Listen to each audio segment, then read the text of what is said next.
My fiancé, female 27, and I, male 30, have been dating for 2 years and we got engaged on New Year's Eve. Our relationship is very good.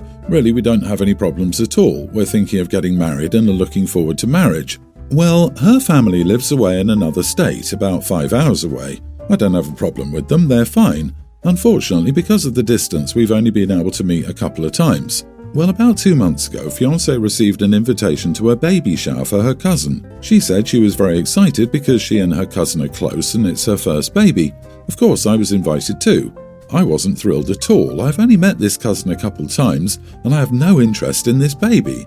I originally said yes, but then the week of the baby shower came and I didn't feel like driving 5 hours to go. So I told my fiancée that I had a work emergency and needed to make a short trip. She didn't ask many questions, so I was lucky. This was my friend's, male 29, idea. I told her I would try to come back to go to the baby shower with her, and then my friend and I left. So then I called her and told her I won't be able to make it. So she went on her own, then I returned and everything was fine. She never found out the truth until last week. My friend and his wife came to our house for dinner. Then his wife messed up and accidentally spilled the truth. My fiancé got angry at me because I lied. After they left, she asked me why I didn't just tell her I didn't want to go to the baby shower with her. I told her I didn't want to hurt her feelings.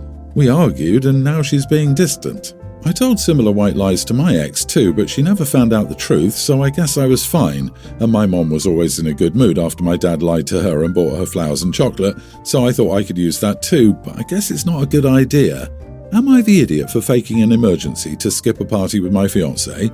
I lied to my fiancé, tried lying some more, got pretty far with my lie, then my lie was discovered, and now I'm being called a liar. Am I the idiot?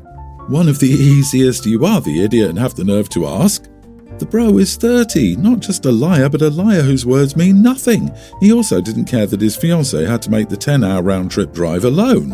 At this point, I hope she'll be smart and reconsider the relationship and marrying you. You don't lie to your partner or back out of commitments because you don't feel like it. Grow up. By the way, his wife didn't mess up, you did. Yeah, couldn't help notice it's the one person who told her the truth who messed up, not the guy who lied about it. Sheesh. The friend's wife straight up knew what she was doing. She was probably angry by what the guys did, but maybe she wasn't close enough to OP's girlfriend to rat him out immediately and had to slip up to avoid issues with her own man. Women don't want white lies to protect our feelings. Tell us the damn truth. If you can't be honest with her now, how can she trust you to be when you're married? Do you actually like and respect your fiancé? Because lying to get out of spending what seems to be limited time with her family is so disrespectful and gross. Also, this friend of yours doesn't seem like a real friend. He gave you the stupid idea. He should have given you better advice and told you to be honest with her. Update: I spoke to my fiancée. I asked her to forgive me and told her about my parents. She knew very little about this, only that they used to fight all the time and they stayed together because of me. I told her about their fights and honestly I was embarrassed, but she was supportive.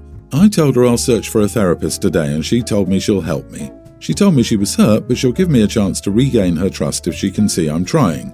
This is the only time I've cried in front of her besides the day we got engaged. Thank you for your comments. I'm glad I posted here. Who knows how many times I would have hurt the ones I love if I didn't post here and got called out. Rightfully. My 37 female sister, 40, is having a second wedding this summer. Her first wedding was nearly 15 years ago as she married her college boyfriend when she was 25, and they divorced 5 years later. My sister didn't talk about why the marriage ended at the time, but came out as a lesbian several years later. She said she was forcibly converted into being straight by our parents' actions. She began dating her current partner 5 years ago. She's lovely and seems like an excellent match for my sister. I'm genuinely happy for them and wish them the best. But here is where the conflict comes in. As soon as my sister announced that she and her partner were getting legally married, our parents jumped at the opportunity to plan and pay for the wedding. My sister and her partner can more than easily pay for it, but my parents insist on paying for it for the principle of the matter. I believe this insistence is largely a way for them to try to make up to my sister how they handled her identity in the past. My parents had become far more liberal in recent years, but were heavily involved in the church when we were growing up. I didn't know this then, but my parents took my sister to some conversion therapy type program camp when she first tried to come out to them as a teenager. They feel bad about this and try to make it up to her. Despite this, I think it's unfair that my sister is getting a second wedding paid for when I have only gotten one. I tried to bring this up to my parents by asking if they would pay for my husband's and my vow renewal to make it even. They got mad at me and said I was being ridiculous and selfish at a time that should be about my sister. Am I the idiot for asking my parents to pay for my vow renewal to make things even between my sister and me? You are the idiot. How about this? When you marry a woman, they'll pay for that. In the meantime, be quiet and enjoy your privilege of being able to marry the person you loved the first time. I'm delighted that your parents called you out on this. Go parents! The parents are probably paying for the wedding to make up for the conversion camp, as they should. Of course, they massively messed up and will probably be trying to deal with that for the rest of their lives. OP is like, well, it isn't fair that my sister gets more money than me just because our parents locked her up for a bit. But I want more money spent on me too. Stomping feet. OP, grow up. Something is very, very wrong with you if you think you deserve a vow renewal because your sister is getting married. Also, a vow renewal event at age 37 screams trouble in paradise to me. A renewal is a public announcement of one of us cheated.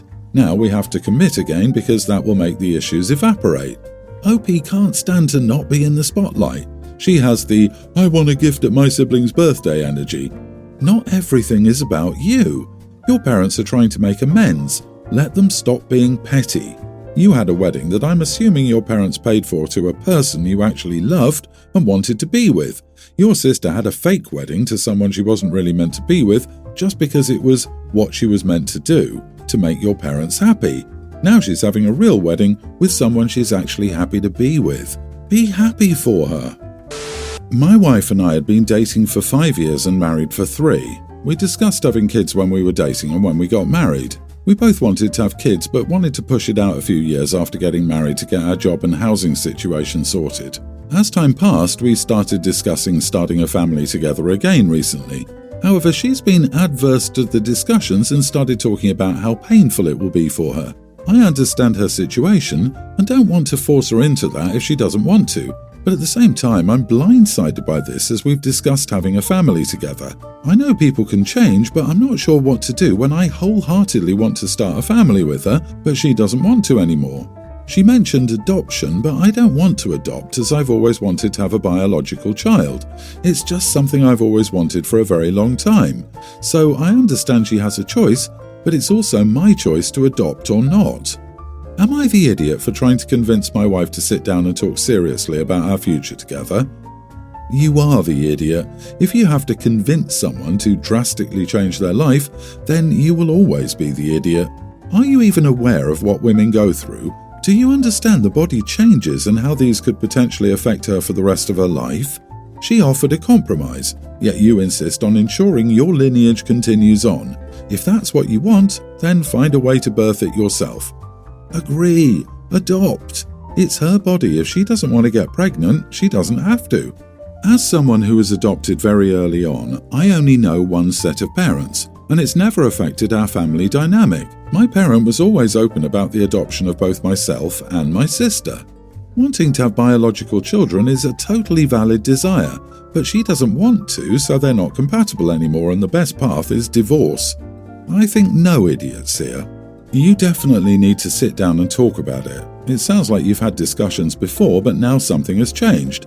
I'm so sorry, OP. If you want kids and her opinion has changed, this is a huge deal. Don't waste more years just trying to convince each other to choose differently.